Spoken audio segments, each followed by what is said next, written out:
दोस्त ने कहा था घर में गुस्सा किया करो, घर वाले तुम्हारी शादी करा देंगे। मैंने गुस्सा किया तो घर वालों ने घर से ही निकाल दिया। अब 3 दिन से मस्जिद में बैठा हूँ। डाकू बस में बैठे मुसाफिरों को लूट रहे थे। बस में एक पठान भी बैठा था। डाकू ने पठान से कहा, तुम्हारे पास जो कुछ भी है निकाल दो। पठान डाकू के पैरों में पड़ गया और बोला, भाईजान आहिस्ता बोलो, मेरे कोल तो टिकट भी कोई नहीं है। एक पठान बस में बैठा फैसलाबाद जा रहा था। रास्ते में बस रुक गई और ड्राइवर बोला, पेट्रोल खत्म हो गया है, अब बस आगे नहीं जा सकती। पठान खड़ा हुआ और बोला, कोई मसला नहीं, दूसरी बस वापस मोड़ लो। एक पठान हज करने गया, वापस आया तो दोस्त ने पूछा, वहाँ शैतान को पत्थर मारे थे? पठान बोला, माड़ा पत्थर मारन दा ते मौका नहीं मिलिया, पर गाला चंगियां कढ़ियां।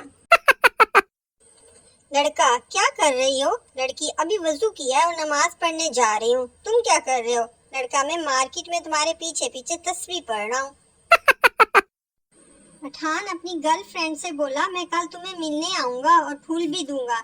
लड़की बोली, गोभी का फूल लेकर आना, तुम्हारे प्यार का इजहार भी हो जाएगा और हमारा सालन भी पक जाएगा।